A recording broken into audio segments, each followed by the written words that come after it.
footage that was captured that evening and some analysis to that footage.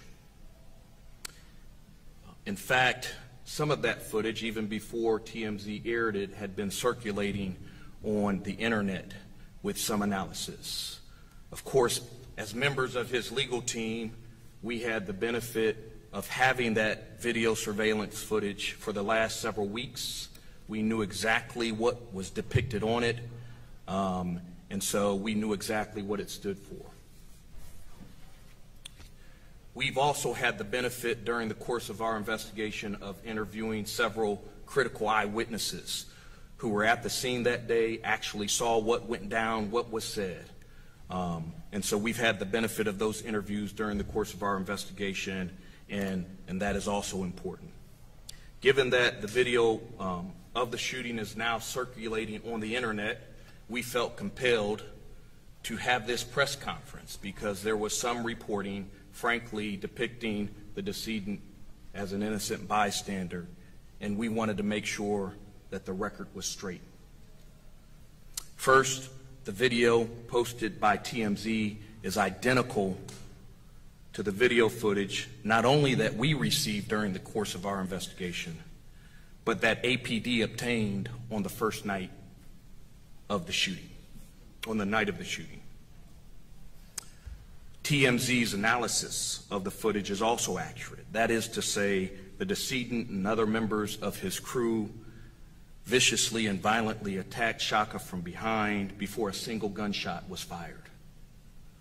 To put everything in perspective, it is important to recognize that the establishment they were at, apartment 4B, was a local restaurant, and that Chaka and a business partner of his were renting out that establishment every Sunday several months prior to this incident without issue or complication.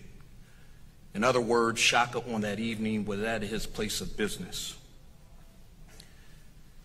After the decedent and his crew arrived there at the establishment, they parked their vehicles in the VIP section and eventually entered the restaurant. The video footage reveals that they were in the restaurant for less than 10 minutes, only to come back outside demanding that they be refunded the money they paid for VIP parking. This establishment, when you got there, you had to be invited there. You had to either have a passcode or personal invitation of Chaka and or his business partner. And so these men were upset that they couldn't get in, and they came back out upset, wanting their money refunded. Shortly after the decedent and his crew exited the restaurant, Chaka, along with a friend, exited the restaurant. He had just received a call from a special guest who was coming to the establishment, the restaurant, that night, and he went to go greet his special guest in the parking lot. As he's greeting the guests, the decedent and his crew are mingling around the cars that they parked in the VIP parking spaces. At some point, Chaka and his special guest and their company began to walk toward the restaurant to go back into the restaurant. That is when Chaka was confronted by one of the crew members of the decedent. That crew member's name is Tremon Robinson. The confrontation went very south very quickly. And as a result, Mr. Robinson began to reach for his waistband. Chaka, in an effort to try to de-escalate the situation, told the young man, "Don't reach for that," on more than one occasion, essentially trying to keep the peace and de-escalate the situation. That is consistent with who this man is. He's a man of peace. He's a son of this city. Everybody loves him. He is a beloved person here, and he is not a man of violence. Unfortunately, that didn't work. An independent eyewitness corroborates this fact. That independent witness was one of the valet attendees, doesn't know Chaka from Adam, doesn't know Tremon Robinson from Adams.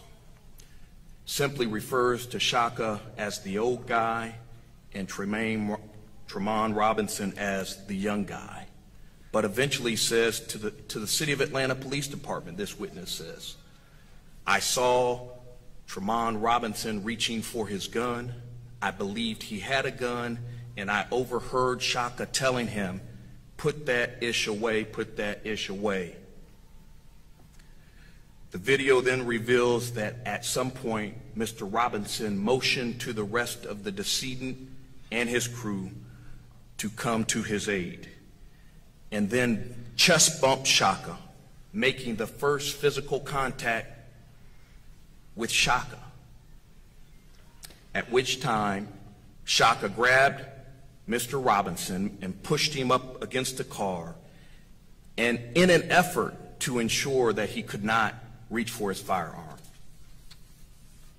Seconds later, Chaka is viciously attacked from behind by the decedent and his crew, and in fact, the decedent is the second one to punch and kick and stomp Chaka as he falls to the ground, seeking to take a posture of coverage as he is at this point defenseless, fighting for his life.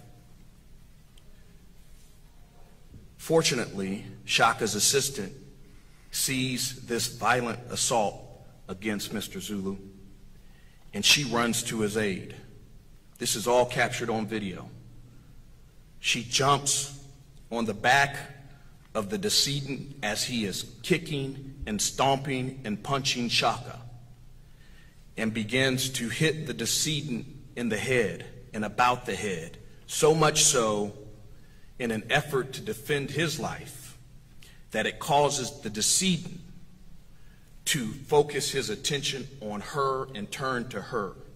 Interestingly enough, the initial instigator, Tremont Robinson, also begins to focus his attention on Chaka's assistant and violently strikes her in the face on 2 occasions, causing her severe damage and causing her to fall to the ground.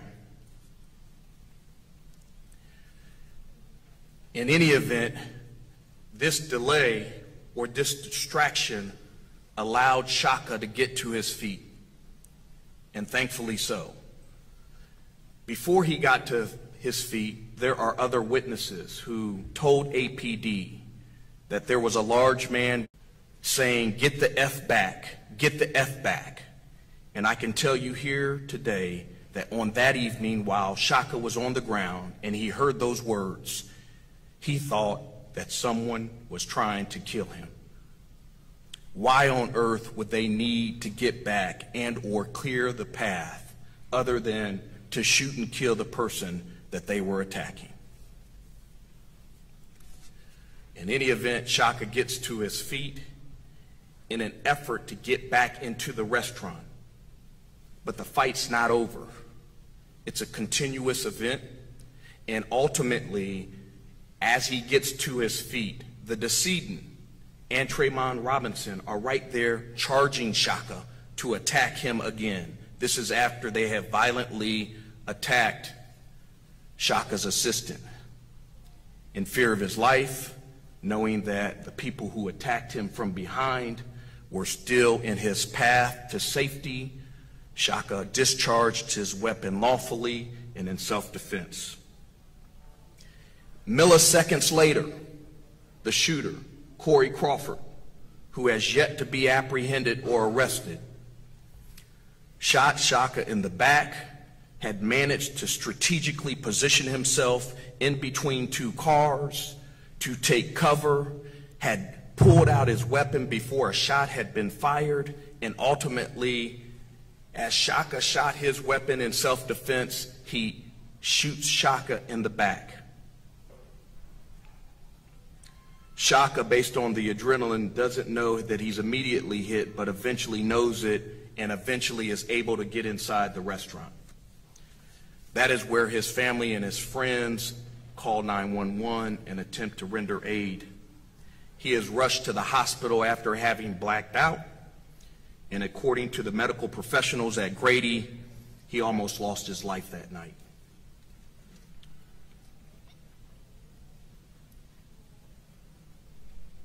It is important to understand this. Based upon our communications in the community, it is our understanding that superiors of the Atlanta Police Department unfortunately were pushing to charge Chaka days after the shooting by only watching the video without interviewing any critical eyewitnesses to the scene.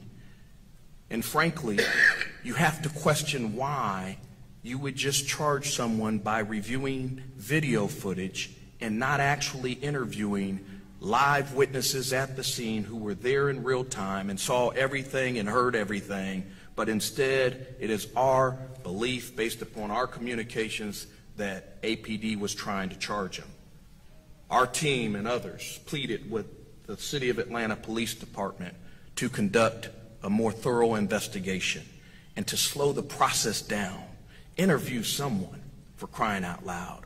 We worked tirelessly with one another and with Chaka's legal team and investigators to interview those critical eyewitnesses, turning over many of them to the City of Atlanta Police Department, willingly, fully cooperating with the investigation. Despite our efforts, despite our call for them to conduct a thorough investigation, APD failed in every respect.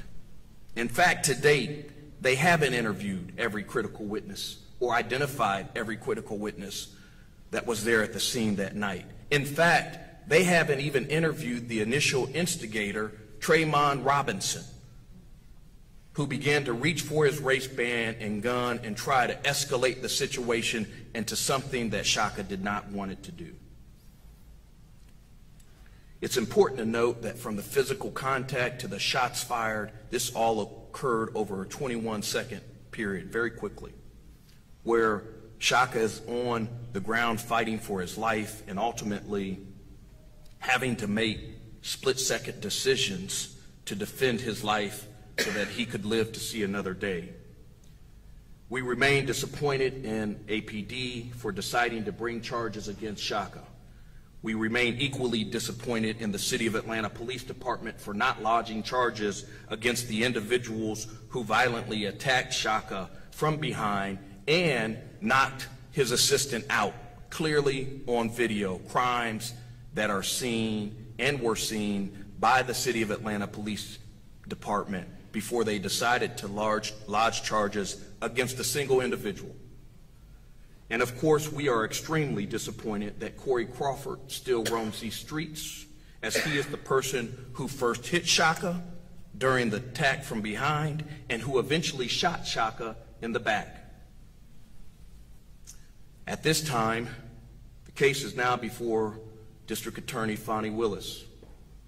District Attorney Willis is an experienced prosecutor, and I have a tremendous amount of respect for her and her team. At this time, Chaka's legal team, myself, Attorney Davis, and Attorney Secret will continue to investigate this matter and cooperate with that investigation because we have nothing to hide. We remain confident that through the judicial process, Chaka will be cleared of all these charges, and we thank you for your time and attention. I want to now turn the mic to Chaka's sister. She wants to talk to you about his hospital stay.